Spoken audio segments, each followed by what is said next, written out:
To MissouriNet.com. I'm Bill Pollack. It's time for our weekly chat from the Learfield Lounge with Jason West of MSHSAA, their communications director. A busy weekend of sports. Jason, let's start right at the top with high school volleyball. And I believe a five-peat. I don't even know what happened when you win 5 championships in a row. What is that? What do you even call that? Well, you're borderline dynasty. Yeah, no doubt. All right, so that was Lafayette Wildwood, Class 4 champs. Yeah, I believe the chant was one for the thumb. I like that one. That's great. Yeah, what a run, huh, by those girls in that program. And, when you could say 4 years and you could have a group of freshmen that are just dynamite and they run through their high school career. But, when you go into 5, now you're looking at, completely a complete turnover in classes. And it's amazing to win a state championship or to repeat, but to do it 5 times in a row in any sport, that just says a tremendous amount about the coaching and the program and the commitment that the kids put into that program. Exactly. Now you're getting into tradition. There's also another program, Rockhurst, in swimming. I believe they're going for their 12th. In a row for swimming. And so when you're getting into multiple classes, like you said, you can have a great run where you just have a great group of kids for 4 years. But now when you get past that into the 5, 6, 7, or 12, whatever the case may be, you're looking at now it's bred into those students that this is what we do here. And this is how we go about doing it and getting the job done. And so that really speaks to the school spirit and sense of community that those teams instill in their athletes. Well, congratulations to Santa Fe, Lutheran St. Charles, and Villa Duchesne, the other champions. Let's talk about high school football. There were some numbers that jumped out on me. Blair Oaks quarterback Jordan Hare had 7 touchdown passes, 21 of 23 for 466 yards. Blair Oaks beat Eldon 58-6. And then Republic over Glendale 71-34. Journey Jones 417 rushing yards. And I think he came close to a state record. I don't know if you know this or not, but for rushing touchdowns, can you confirm if he came close on that? Or it was just incredible numbers that were put up this weekend. And it's almost like we're playing Techno Bowl again. With 7 touchdowns in the game, he could play for the Saints now. Yeah, I know. Yeah, I know. That was a crazy game too. Yeah, just amazing numbers that were put up. I was watching some of the tweets this weekend, and just incredible football numbers offensively. The record for rushing touchdowns in a game is 8. The next highest obviously is 7. So, but yeah, there's some very good numbers, and it's becoming an offensive game again in the sport of football.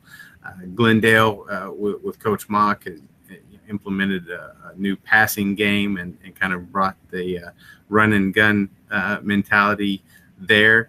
But they played a lot of teams with some strong running games as well this year, and they've been able to put up some amazing numbers. And you talk about run and gun and passing, and that's certainly, when you look across football, that has been the trend over the last few years. But really, when you get down to it, though, the nitty-gritty, the teams that can still find a way to run the football, even if you open up a big lead through the passing game, your ability to hold that lead by running the football still comes down to having a good rushing attack for successful football programs. And that never seems to change over the course of football, whether it's played at the pro level or down to high school or certainly the Pee Wee level. That's very true. You run the ball, you throw the ball, and you tackle. Once you get master those 3 aspects, it's an easy game. But those 3 aspects is the hard part. Yeah, no problem. No doubt about that. We're talking with Jason West, communications director at MSHSAA. A busy weekend and a busy week coming up. Boys soccer is down now to the Final Four in Class 1. Sacred Heart had a 3rd-place finish last year. They're back to the Final Four for a 2nd year in a row. And then the Class 2 defending champs, the Perryville Pirates, back in the Final Four with a chance to repeat. Jason, what else do we have going on this week? lots happening. Well, like you said, in addition to the Class 1 and 2 soccer championships, those are going to be at Worldwide Technology Soccer Park in Fenton. And we also have the boys swimming and diving championships on Friday and Saturday. The preliminaries for swimming will be on Friday, with the diving competition Saturday morning, and then the championship and consolation heats Saturday afternoon and early evening. And that's at the Recplex in St. Peter's, same location that it's been for a number of years now. And then to top it off, we also have the cross-country championships for both boys and girls in Jefferson City on Saturday. So should be a lot of fun this weekend with lots of competition going on, in addition to the remaining football playoffs that we still have. And then tomorrow night we'll have the sectionals for Class 3 and 4 soccer, with the quarterfinals being on Saturday. So looking forward to a fun week of action. And you didn't miss a beat there. Long-time listener, first-time caller there on the phone, and you just kept rolling right along. Hey, we want to thank one of MSHSAA's sponsors here on our Hangout, and that's the Missouri Department of Health and Senior Services, reminding you to get your flu vaccine. That's the best defense against the flu. Stay in the game, get vaccinated, and help us tackle the flu. You can find out more by going to mo.gov and click on the flu vaccine locator. All right, Jason, you guys did a book study. We had talked about a book, I don't know, probably a couple of months ago, and I know you want to touch on that. Tell us more about what took place last week. Well, last Wednesday, actually, we had a book study here in the office, and we had 27 athletic directors from across the state come into the office and basically have a chat about Inside Out Coaching. It's a book by Joe Ehrman, who's a former NFL football player, and really talks about getting back to why we play the game and why we coach. And talking about the differences between a transactional coach and a transformational coach, and the pros and cons of each, and which is better. Are we affecting lives, or are we only affecting the bottom line of wins and losses? And how do we get there to get back to affecting lives more than worrying about the scoreboard? And so like I said, 27 athletic directors had some great chats, had a couple that have already implemented their own book studies for this book and others like it, and have been able to share some best practices that they've worked out in their own school, and maybe can share with other schools as well, and maybe being able to implement some of those programs that they haven't had in the past. Now, this is something that you've kind of worked with Minnesota's High School Association, right? I mean, is that kind of where this got started? Yeah, the Minnesota High School League, their state association, implemented this. I think last year was their first full year, but they've been kind of transitioning in some of the programs and the ideas for the last couple of years now.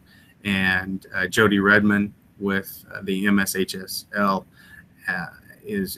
travels across the state and leads discussions similar to what we had on Wednesday with their membership and across their state. And they've certainly seen a nice transition in the form of coaches and mentors, and it leads to all other things, sportsmanship and running up the score and things like that. And it's been they've seen the activities and athletics in schools become much more enjoyable, not only for the coaching staffs but also for the students that are involved, and they've become more meaningful, as well as what the championships won or trophies won. And where is MSHSAA at in terms of their implementation of this? Are you guys in the beginning stages, maybe the orientation stage, and how long before this is fully integrated? I would say we're still in the beginning stage. we kind of introduced some of these things and gave copies to each school, copies of the book to every athletic director in each school that's a member. And so I'd say we're still probably in the beginning stages, trying to get people to look through it. There were a number of schools and a number of athletic directors that had already read the book. And so that helps. And knowing that, kind of having that push from the association of, this is what we're trying to get out there. This is what we're wanting to, the examples that we're wanting to implement. And so that certainly helps. But I'd say we're still in the beginning stages of a full-on program. But so far it's going very well. Good stuff. This Missouri Net Sports Hangout with MSHSAA brought to you by Missouri NEA. If there was a teacher, coach, or school employee that affected your life in a positive way, you can tell your story at teacherwordsmatter.org for a chance to win $500. Another busy week here in the fall season. Jason West, as always, thanks for your time. Not a problem. Thank you, Bill. Yep, and thanks for watching us. Get all the high school scores, too, at MSHSAA.org and MissouriNet.com as we follow the fall championships. Thanks for watching, and we'll talk to you again next week.